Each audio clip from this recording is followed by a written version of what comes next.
আইনের দোহাই দিয়ে ব্যবসায়ীদের পকেট কাটছে ঠিকাদার আর বন্দর কর্তৃপক্ষ। লেবার হ্যান্ডলিং এর জন্য প্রতি টনে ১৪৬ টাকা নিলেও ১ টাকার সেবা পান না ব্যবসায়ীরা। অথচ এই সেবার জন্য কাগজে কলমে নিযুক্ত ঠিকাদার বছরে তামাবিল স্থলবন্দর থেকে প্রায় ১০ কোটি টাকা নেন। সেবা না দিলে ব্যবস্থা নেওয়ার শর্ত থাকলেও অদৃশ্য কোনো কারণে নিশ্চুপ বন্দর কর্তৃপক্ষ। ২৫০টিরও বেশি ডিজাইন অপশন নিয়ে ওয়ালটন স্মার্ট ফ্রিজ, বোঝে আপনার প্রয়োজন। ২০১৭ সালে যাত্রা শুরু তামাবিল স্থলবন্দরের, যা দেশের আমদানি রপ্তানিতে রাখছে বড় ভূমিকা।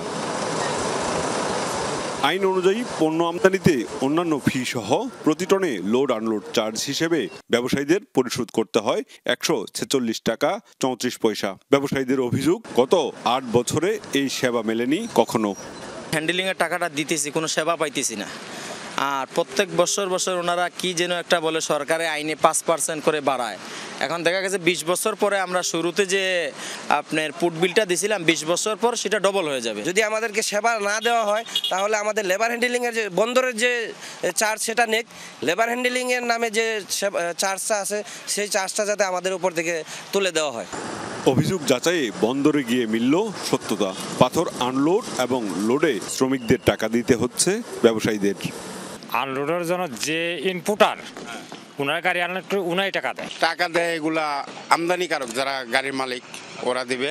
আর প্লাস আমরা প্রতি গাড়ি আনলোড করলে ৬০০ টাকা পাই। ইন্ডিয়ার থেকে মাল আইছে, যার জন্ম করেন আপনি আনলোড ফালাইছেন, তো আপনার মাল আমি লোড দিলাম, আপনি আমাকে টাকা দিবেন।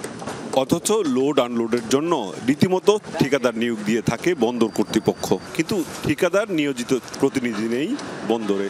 তাহলে কিভাবে কাজ না করেই প্রতি টনে ৭০ টাকা ৫৪ পয়সা পাচ্ছে ঠিকাদার?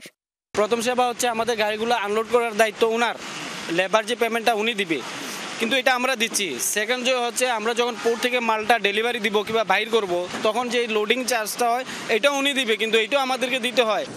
এসব বিষয়ে জানতে বারবার যোগাযোগ করা হলেও পাওয়া যায়নি ঠিকাদার আর ঠিকাদারি প্রতিষ্ঠান মেসার্স হোসনে আরা কর্পোরেশনের কোনো কর্মকর্তাকে।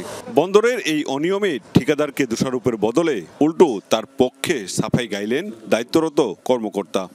আসলে ঠিকাদারের বিষয়টা একটা পাবলিক প্রাইভেট পার্টনারশিপে এরকম একটা চুক্তির ভিত্তিতে হয়ে থাকে এবং অধিকাংশ বন্দরেই তারা সেবা দিয়ে থাকে। এখানে অফিসিয়ালি সেবা দিচ্ছে, তারপরেও দেখা যাচ্ছে যারা আমদানি রপ্তানিকারক তাদের সাথে নেগোসিয়েশন করেই লেবার সাপ্লাই দিয়ে তারা কাজটা করিয়ে নেয়। অবাক করা ব্যাপার হলো, সবই জানা আছে চেয়ারম্যানের, কিন্তু ব্যবস্থা নেওয়ার বদলে আইনের দোহাই দিচ্ছেন তিনি।